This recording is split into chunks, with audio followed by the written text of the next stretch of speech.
Minister to conclude.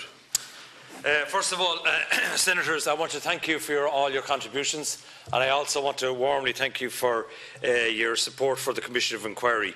You probably have heard throughout the House yesterday, yesterday I met with the colleagues from right across the House and listened to the concerns, and like today I'm listening to your major concerns and your points as well.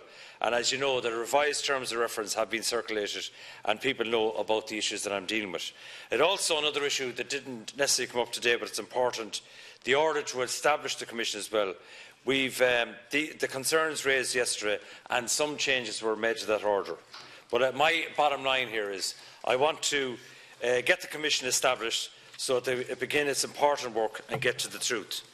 Now, in relation to some of the points you raised, which, first of all, I want to thank you again for your passionate support on the issue and your support for Grace.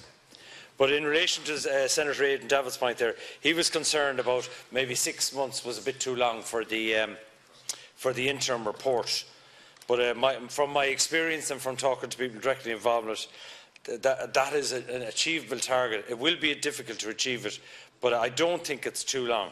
And I think we'll get to it because with the person that we've selected to chair the Commission from negotiations in the background, that is a target that we think is achievable. Senator Colin Burke there raised the issue about why again are we setting up commissions of inquiry. And it is very, very sad and it is very frustrating. And here we go again in relation to that. And it's also the fact I'd rather have the 5 million to spend on respite services in Mayo or Galway or Cork or Dublin. And it's a frustration from my point of view, but I have to. And we have to get to the truth, and we have to get to find out actually what happened in the interests of Grace. And you also mentioned the issue of monitoring and checks. I mean, there's a lot of stuff there that I find the allegations on that stuff appalling. If you look at it nowadays, if a young child fell in the schoolyard, there's a little book in the teacher's office saying fell 3:15. If they got 2 stitches, there'll be records of it, there'll be evidence of it for small little regular small accidents. And I'm just blown away by some of the allegations made. Senator Maura Devine raised a very important question: do we ever get anything right? When you read stories like this, you get very upset. But I also think it's important to put on the record of the House there are wonderful foster parents throughout the state, and they do a fantastic job.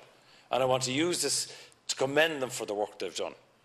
And I think that's very important, because without those foster parents, we would have a major crisis in our childcare services.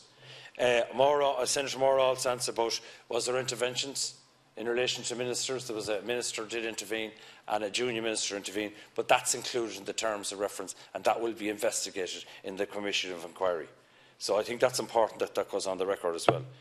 Senator Rose Conway-Walsh raised the issue of the 47 others, and is Grace safe now? The answer is absolutely yes. She's in a very safe residential unit with wonderful care staff at last. But there is a side of me that says, what happened to that vulnerable, poor young girl and woman now? And the other issue, which is a very important issue, Senator Rose mentioned, but also the issue of trust. Trust in our health services and trust in our disability services. And there's no point in saying it has been damaged. So what I'm hoping with this Commission of Inquiry, that we'll get the truth, we'll get the facts, we'll deal with it, and then maybe build up the trust that we need to do. And you also raised the question as well about sanctioning people who don't cooperate. The Commission of Inquiry will compel people to attend as well.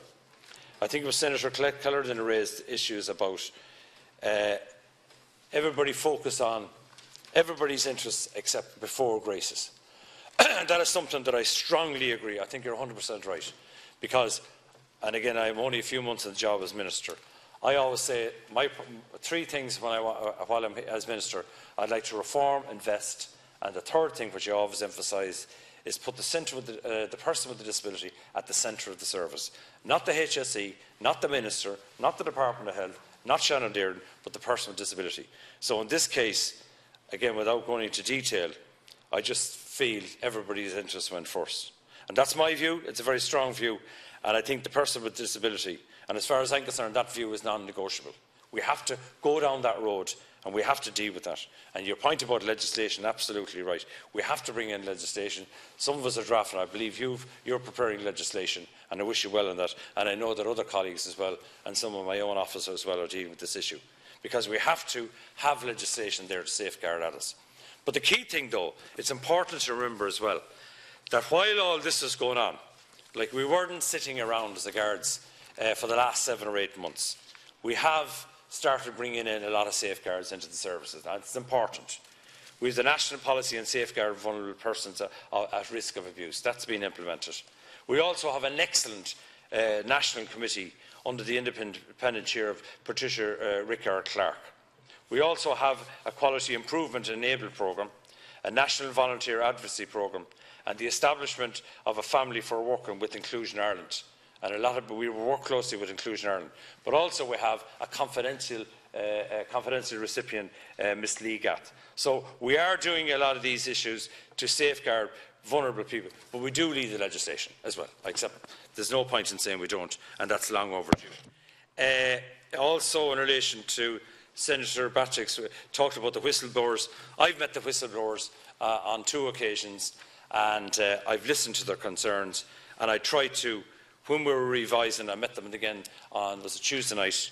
Yeah, Tuesday night. And I also, when I heard some of the other points that they raised, that was one of the reasons why we went in and revised that section dealing with whistleblowers, because we have to hear them and we have to guarantee they were protected. And we also have to hear the story in relation to how the allegations that they were penalised for their work. So I also think that the bottom line is we have a broader issue here in relation to society, and we have a dark history. In relation to, we discussed Tuam, we discussed mother and baby homes, we discussed other issues. There are other cases out there. That's the sad news, Senator Moore. There are other cases out there. And these are some of the fires when I go into work every day.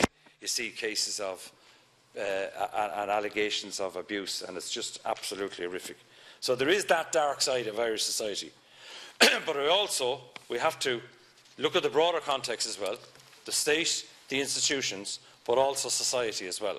So whether it's in relation to Tuam, the whole society at the time, a lot of the families, a lot of people left those young, vulnerable mothers in institutions and disregarded them.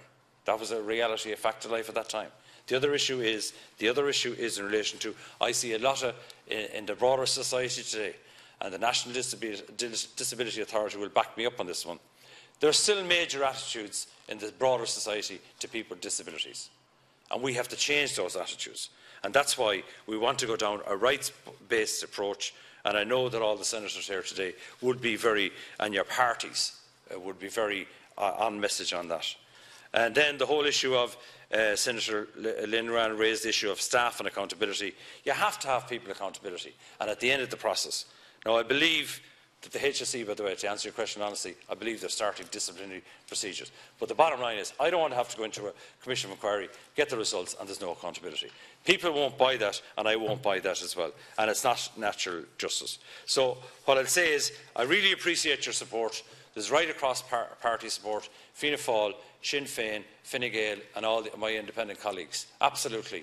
I appreciate your support, but the bottom line is, we need to get the facts, get the truth, support Grace, and then in the end have accountability. So once again, thank you very much. Thank you, Minister, and thank you, Senators. Is the motion agreed? Agreed.